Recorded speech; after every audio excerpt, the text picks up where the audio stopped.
Stewie Griffin é o super-infante dotado de um refinado sotaque britânico e um intelecto genial, literalmente concebido para governar o planeta. No entanto, ao avançarmos 3 décadas, ele se revela um solteirão falido e virgem, preso a um trabalho deplorável. O que provocou essa reviravolta? Que tipo de trauma poderia transformar um prodígio viajante do tempo em um fracassado?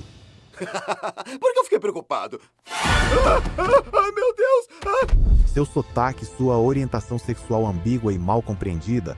Analisaremos isso hoje, mas iniciaremos pela origem, o ponto de partida absoluto. Segundo a própria narrativa de Stewie, ele foi o catalisador do Big Bang. O universo o gerou para que ele pudesse, por sua vez, criar o próprio universo, num ciclo que lembra a fusão de Volta para o Futuro com o Big Bang, uma espécie de loop. Isso é denominado ciclo de causalidade temporal. Se chama casualidade do loop temporal. O universo me criou, aí eu pude criá-lo, daí ele pôde me criar e assim por diante. Essa é a coisa mais incrível que eu já ouvi. Embora pareça ficção científica, essa é a realidade de Family Guy. Portanto, voltemos ao dia do nascimento de Stewie. Stewie foi um imprevisto. Pelo menos foi o que Chris lhe revelou. E, francamente, a cronologia faz sentido, considerando a diferença de idade e fase de vida de Lois e Peter quando ele nasceu. De fato, uma surpresa. Mas, desde a concepção, a existência de Stewie foi uma guerra declarada. Ainda no ventre, ele precisou combater os outros espermatozoides para ser o primeiro a fecundar o óvulo. Como me lembro, era cada bravo homem por si. E ele estava determinado a vencer. Ele não foi o único a conseguir, mas Stewie, o eterno estrategista, não aceitava dividir a atenção. Assim, ele liquidou seu irmão gêmeo, ainda no útero, para eliminar qualquer concorrência. Posso fazer coisas acontecerem quando quero. Pergunte pro meu irmão gêmeo. Agora vem mais um. E lá vem ele. Oh, minha nossa. Não acredito, Dave não vingou. Com tanto drama pré-natal, é lógico que Stewie já estivesse arquitetando planos para a dominação global antes mesmo de nascer. Pode-se afirmar que ele nasceu com esse propósito, literalmente. Parabéns, Sra. Griffin, é um menino, mas não acho que terminamos aqui. Oh, meu Deus, são gêmeos. Não, é um mapa da Europa. Contudo, como é comum em Family Guy, alguns fatos sobre o nascimento de Stewie não se alinham. Em um momento, é sugerido que ele nasceu com a cabeça icônica no formato de bola de futebol. Posteriormente, descobrimos que sua cabeça era normal, até que um acidente pulando em uma cama elástica achataram seu crânio para a forma que conhecemos. Colados, mas Separados. separados. Daí antes que você se machuque. Cala a boca, você não é minha mãe. Meu Deus, você está bem? Ótimo, por que tá perguntando? Para completar, ele é o terceiro e o segundo filho de Peter e Lois Griffin, sendo o irmão caçula de Meg e Chris, e também o meio-irmão mais velho de Bertram. Sinceramente, para um indivíduo como ele, é possível haver uma história de origem mais tumultuada? Fui encarcerado naquele cúmulo uterino por 9 meses. Surgiu outro dedo. Contando com o de ontem, já tenho 11. Os meses de solidão passavam e eu começava a ficar maluco. Stewie fez sua estreia no primeiro episódio de Family Guy. Imediatamente ele demonstrou ser eloquente, com um vocabulário avançado, um sofisticado sotaque britânico e uma evidente aversão por ambos os pais. Agora insistem. Você é a pior coisa que podia ter acontecido para o teatro musical desde Andrew Lloyd Webber. E você? Bem, simplesmente eu não gosto de você. No entanto, sua hostilidade direcionada a Lois era inegavelmente a mais intensa.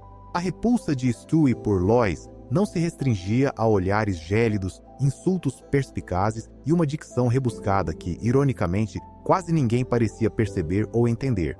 Nas temporadas iniciais, seu ressentimento era tão profundo que ele estava incessantemente bolando métodos para assassiná-la.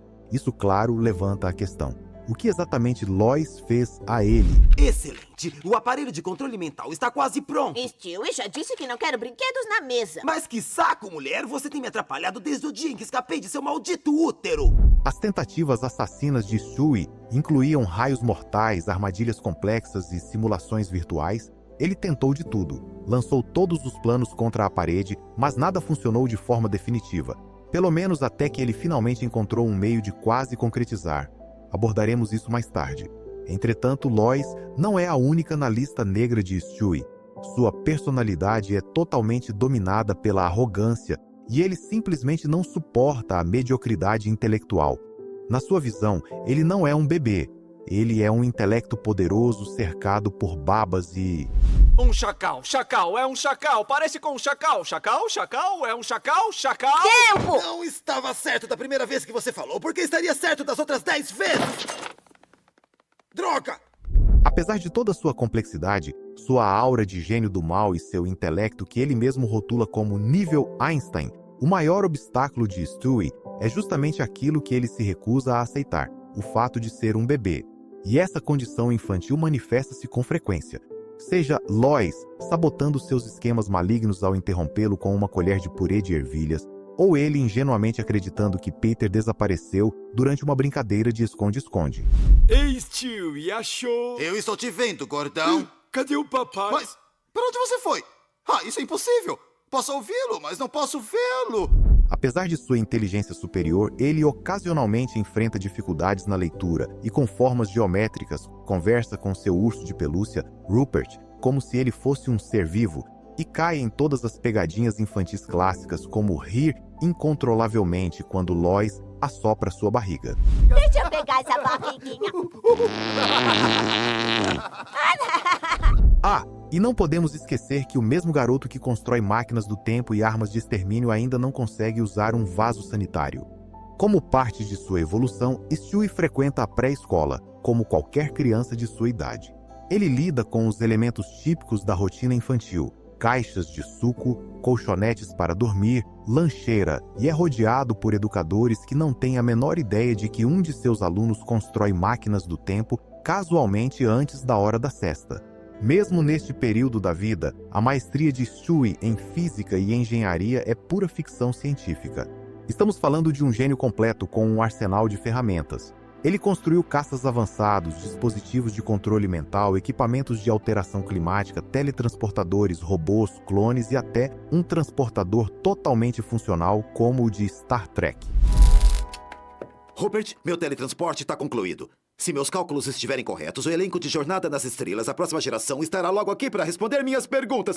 Além disso, há o módulo de encolhimento, o controle remoto do multiverso e um vasto arsenal de armas a laser, lançadores de foguetes e bestas. Inicialmente, a maioria dessas invenções era direcionada a problemas infantis mais simples, como foram projetadas para resolver a dentição, a recusa em comer brócolis ou até mesmo a privação do tempo de tela. No entanto, muitas dessas criações também tinham um objetivo mais sinistro. Um dos enredos iniciais mais notáveis na trajetória de Stewie, como mencionado, era sua obsessão pela morte de Lois. E, eventualmente, ele agiu, ou pelo menos assim parecia. Durante um cruzeiro, Stewie finalmente levou seu plano adiante. Ele disparou contra Lois diversas vezes e a viu cair no oceano, supostamente para sempre. Em seguida, sem demonstrar qualquer remorso, ele incriminou Peter pelo assassinato. Mas, ironicamente, Lois sobreviveu à saraivada de balas e retornou dos mortos, de forma dramática, é claro, para desmascarar Stewie como o autor da tentativa de homicídio. Com a verdade exposta e sem mais nada a esconder, Stewie abraçou totalmente sua identidade vilanesca. Ele acessou um supercomputador, desativou a rede de energia global e coroou-se presidente mundial. A dominação do mundo havia sido finalmente alcançada. Isso durou até Lois invadir a Casa Branca quebrando uma janela, como uma heroína de filme de ação. Lois! Stewie, seu reinado de terror chegou ao fim. Seguiu-se uma batalha intensa entre mãe e filho, mas no momento em que Stewie estava prestes a finalizar seu intento, Peter interveio e atirou nele. E então veio o grande plot twist. Nada disso tinha sido real. Toda a sequência era uma simulação, um cenário, e se executado no computador de Stewie. Nada realmente ocorreu. Após essa narrativa, no entanto, o recorrente tema da morte de Lois gradualmente desapareceu de sua vida. Seu desenvolvimento tomou um novo rumo, concentrando-se menos na conquista mundial e mais em outras dinâmicas, como sua evolução e o relacionamento por vezes turbulento com Brian. A relação de Stewie com Brian espelha a complexidade de suas outras interações. há muito a ser explorado. Os dois formam essencialmente uma dupla, sempre envolvidos em alguma aventura insana, tramando confusões ou brigando ferozmente. Apesar de tudo, Stewie é de fato apegado a Brian, mas esse apego atingiu um patamar chocantemente perturbador, o que é notável até para uma série como Family Guy. No episódio Stewie engravida, sentindo que Brian não estava dedicando tempo suficiente a ele, Stewie decide coletar amostras de DNA de Brian e usar uma máquina para se engravidar. Se vamos consertar a relação, precisamos de um bebê e precisamos agora. Só vou pegar um pouquinho de DNA dele e logo seremos pais orgulhosos. A partir daí, a situação escala rapidamente e foge totalmente ao controle. No que eu considero uma das cenas mais insanas e perturbadoras na história de Family Guy, Brian é forçado a ajudar Stewie a dar à luz os bebês no carro, sem conseguir chegar ao hospital. Me mata, tá doendo demais. O que está acontecendo? Eu não sei. Brian, guarde a placenta. Os bebês nascem deformados, morrem e os poucos sobreviventes são abandonados. No entanto, este é o mesmo Stewie que posteriormente passaria desse apego doentio para atirar em Brian na perna por causa de uma dívida. Apesar de toda a maldade e crueldade demonstrada, ele genuinamente se importa com Brian. No episódio Brian e Stewie, ele confessou que Brian é seu único amigo e a única pessoa no mundo com quem ele realmente se importa, chegando a retroceder no tempo para salvar a vida do cão. Mas, além da amizade e das ocasionais rixas com Brian, Stewie enfrentou alguns rivais à sua altura. Em primeiro lugar, Bertram, seu meio-irmão. Bertram é basicamente Stewie, com um temperamento ainda mais explosivo. Os dois travaram várias guerras, desde tentativas épicas de assassinato mútuo até brigas literais pelo domínio do playground. A rivalidade começou quando Stewie descobriu que Peter e Lois desejavam outro filho. Para impedir isso, ele se encolheu dentro do corpo de Peter para aniquilar as células de esperma, mas acabou confrontando Bertram, um dos espermatozoides de Peter que se assemelhava a ele. Ai, volto num minuto. Não. Volte aqui imediatamente, seu desgraçado gordo, e transe com ela. Pare com isso. Bertram nasceu de um casal de lésbicas, após se envolver em um banco de esperma devido ao erro de Peter. Sua disputa com Stewie chegou ao ponto de envolver uma missão de viagem no tempo para anular a existência um do outro. Depois há Doug, o inimigo rico e convencido da pré-escola. Doug pode não ter ambições de conquista mundial, mas deseja ser o favorito da professora. Outra adversária formidável que se tornou interesse amoroso de Stewie foi Penélope, do episódio Senhor e Senhora Stewie. Ela era tão perversa quanto Stewie, talvez até mais. Stewie acreditou ter encontrado sua alma gêmea até que brigaram por causa de Brian. Stewie, se afaste dele. Penélope, você não pode fazer isso. Stewie, ela só tem um ano. Acho que posso dar conta dela. Tá bom, Stewie, vai você, vai. Após vencê-la, Penélope o beija e sorri, e Stewie se gaba confiante de que contaria aos amigos que transou com ela. Porém, Penélope não é a única parceira romântica de Stewie. Ele teve inúmeros envolvimentos afetivos. Mas, antes de nos aprofundarmos nisso, é preciso definir a sexualidade de Stewie no programa. Primeiramente, ele não tem total compreensão do sexo, chegando a confundi-lo com um tipo de bolo. Não só ele não entende, como não tem interesse. Ele chegou a se casar uma vez por considerar a ideia romântica, mas não estava disposto a ter relações íntimas e delegou a tarefa a Brian. Juntos, nós somos o marido perfeito. Enquanto você fornica com ela, eu fico responsável pela casa e me mato de trabalhar. Então, você só quer as partes ruins do casamento? No entanto, ao descobrir que sua versão futura é um virgem solitário, ele entra em pânico, tentando desesperadamente evitar esse destino. Mas lembremos que estamos falando de uma criança. Dito isto, na série, Stewie se apresenta como um bissexual reprimido. Ele flerta com homens, beija Brian em diversas ocasiões e, em certo ponto, ao acreditar que estava morrendo de câncer, um de seus últimos desejos era ter uma dança de salão com Brian. Em outro episódio, Nós Te Amamos, Conrad, Stewie revela seu alter ego, Desiree, que coleciona namorados. Vai deixar ela com ciúme, você saindo à noite com uma gata gostosa. E você é uma gata gostosa? Oh, está bravo comigo, não comigo, por isso está sozinho. Todos esses indícios sutis apontavam para sua homossexualidade. Seth MacFarlane, chegou a confirmar que quase o fizeram se assumir oficialmente em um episódio de 2009, que foi totalmente roteirizado, mas a ideia foi abandonada em favor de manter a ambiguidade, o que provavelmente foi a melhor escolha. Mesmo assim, Stewie também demonstrou interesse romântico pelo sexo oposto. Ele teve um relacionamento turbulento e intermitente com Olivia, uma colega e rainha da beleza. Inicialmente, ele tentou sabotar a carreira dela, mas ao revê-la, apaixonou-se perdidamente de forma infantil. Olivia não se impressionou de imediato e Stewie tentou copiar os métodos de conquista de Quagmire. Funcionou por um tempo, mas o relacionamento rapidamente se tornou tóxico, repleto de conflitos e discussões triviais. Qual é o seu problema? Meu problema é você! Está agindo como um bebê, Stewie! Chegamos ao centro do labirinto. É nisso que tudo se resume, não é mesmo, Olivia? Não sou maduro bastante pra você, meu amor? O rompimento ocorreu quando Stewie a flagrou traindo-o com outro garoto, Victor, enquanto brincavam com massinha. Ele também desenvolveu uma atração por Suzy Swanson, a bebê de Joe.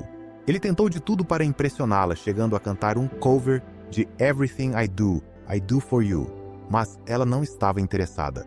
No final, ele perdeu o interesse, subitamente se apaixonando por Bryan Adams. Mas a conexão mais profunda e constante de Stewie é com Rupert, seu ursinho de pelúcia. Rupert transcende o papel de brinquedo para Stewie. Ele é seu confidente, seu suporte emocional e seu companheiro imaginário. Ele conversa com Rupert como se fossem um casal, brigam, discutem e impõem o tratamento do silêncio um ao outro. Stewie teve crises de ciúmes, fantasias românticas e diálogos literalmente completos com Rupert, mas, da nossa perspectiva, é apenas Stewie conversando sozinho. Porque é vergonhoso ver você de jeans na igreja, é por isso. É claro que era normal na roça que você morava. Agora espera. Rupert é, contudo, o único a quem Stewie permite ser verdadeiramente vulnerável. Diante dos outros, ele é pura sagacidade, sarcasmo e condescendência, e seu sotaque britânico polido apenas intensifica essa fachada. Isso nos leva ao ponto do vocabulário e sotaque de Stewie. Seu sotaque e vocabulário são traços distintivos e inconfundíveis. Sua alta inteligência é reforçada pela maneira como ele se expressa. Embora seja de Quahog, como o restante de sua família, Stewie emprega um sotaque inglês impecável e altivo, totalmente deslocado no seu ambiente e adotado intencionalmente. Em uma sessão de terapia, Stewie confessa que o sotaque é artificial, foi incorporado para parecer superior intelectualmente aos que o cercam. Mas aí reside a ironia, ele já é mais inteligente que todos. Não precisaria fingir nada, mas na busca por ser único, Stewie transformou o sotaque em uma máscara, uma forma de ocultar suas inseguranças e evitar que o mundo real conhecesse seu eu autêntico. Por um breve momento, ele abandona a atuação e fala com sua voz verdadeira. É assim que eu falo. Essa minha voz não é nada mais que uma afetação, uma armadura para me ajudar a superar o dia, só uma imagem que eu cultivei, assim podia me sentir especial. Uau! Stewie ponderou descartar o sotaque e se revelar aos outros, mas não seguiu adiante. Sem o sotaque, ele percebeu que soaria exatamente igual a todos os demais. Então, ele retomou o modo como sempre se comunicou desde o primeiro dia. Isso significava que a única pessoa que soube da verdade foi seu terapeuta. No entanto, quando o terapeuta sofreu um ataque cardíaco súbito, Stewie optou por não socorrê-lo, apenas para manter o segredo. Vai me deixar desse jeito? Desculpa. Olhos, vejam pela última vez.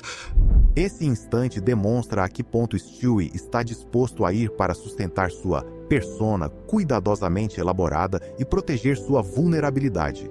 Assim, em suas interações, ele é um bebê arrogante, sarcástico e eloquente. Mas o próximo enigma na saga de Stewie é quantas pessoas realmente conseguem compreendê-lo. E essa é a história de Petória, uma pequena nação que há 200 anos se separou e repatriou-se em menos de uma semana. Perguntas? Sim, eu não entendi. Então, a família consegue entender o bebê? Um dos maiores mistérios em Family Guy é a questão de saber se alguém consegue, de fato, entender Stewie. Assim como sua sexualidade, isso permanece altamente ambíguo. Às vezes eles o compreendem, outras vezes não. A série lida com essa regra de forma muito flexível. As crianças parecem entendê-lo muito bem, os adultos nem tanto.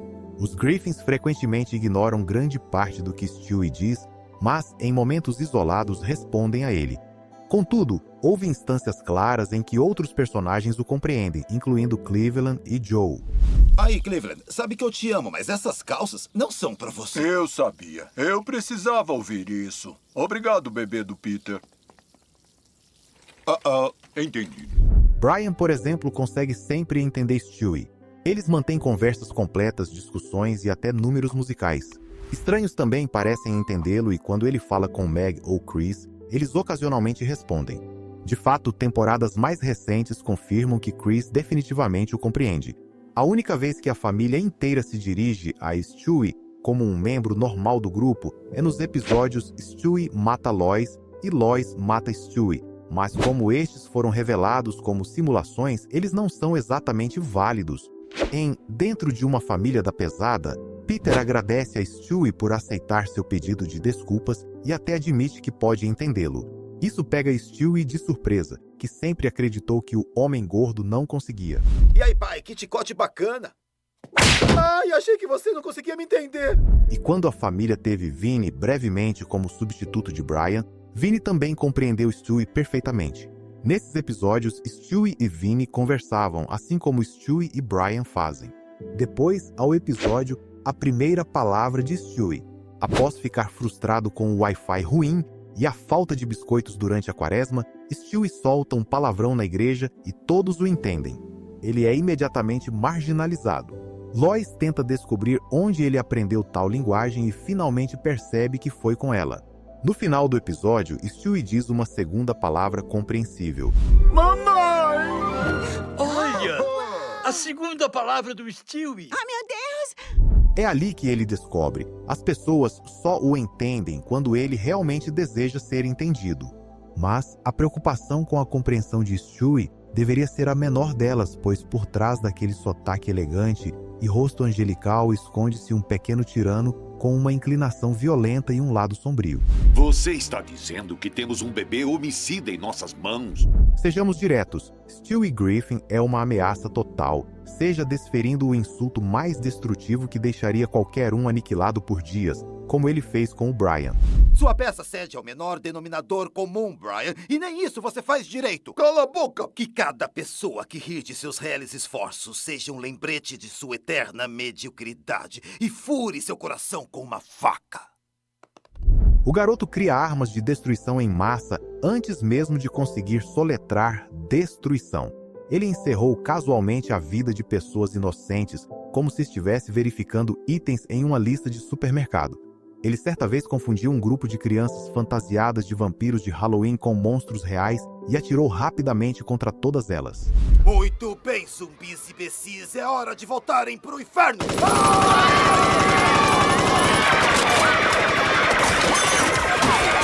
Stewie está pronto para pedir doce na rua. Nossa, o que está fazendo? Ele também clonou uma versão maligna de si mesmo porque estava preocupado em ficar muito bondoso. Isso mesmo. Quando Stewie temeu estar amolecendo, ele não procurou terapia. Ele criou um clone sociopata e furioso chamado Evil Stewie, que imediatamente iniciou um ataque de violência. Ao longo da série, o bebê acumulou um número de vítimas que faria um chefe da máfia corar. E isso não se restringe à sua juventude. Mesmo quando vislumbramos sua versão futura, suas tendências sociopatas permanecem intactas. Isso nos conduz ao Stewie do futuro. Temos um flash de seu futuro no episódio de 2021. Nessa versão, ele é rico, arrogante e desfruta da vida na Califórnia. Mas, quando Brian surge com a notícia de que Peter está à beira da morte, Stewie retorna para casa. Em seu leito, Peter pede a Stewie que cuide da família. Stewie concorda com seriedade, mas tudo se revela uma farsa. Os Griffins estavam fingindo o drama para conseguir o dinheiro de Stewie, mas Stewie, sendo Stewie, já sabia e havia enchido a casa com gás. O Chris deve estar acendendo o charuto bem agora. Stewie, socorro! Isso dói! Contudo, em uma reviravolta, tudo era apenas uma fantasia enquanto Stewie fazia compras para uma fantasia antiga de Halloween. Nada disso foi real. Entretanto, um olhar genuíno para o Stewie adulto, que é o oposto de seu eu violento e egoísta, está no episódio da 4ª temporada As Aventuras de Stu e Stewie. Neste capítulo, Stewie vê uma versão mais velha de si mesmo na televisão e assume que ele é seu pai biológico.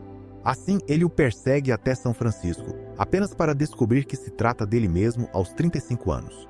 Antes que o Stewie mais velho possa retornar à sua linha do tempo, o bebê Stewie salta para a máquina do tempo e se esconde. Olha, eu já falei demais. Agora preciso voltar para casa. Não pode me deixar assim. Eu preciso conhecer meu futuro. Desculpe, é contra as regras. Adeus, Stewie. Surpresa!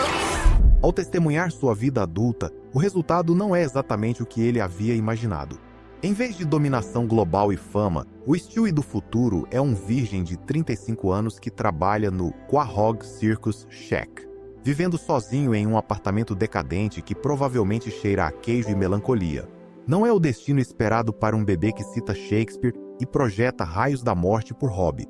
Stewie decide então consertar seu futuro.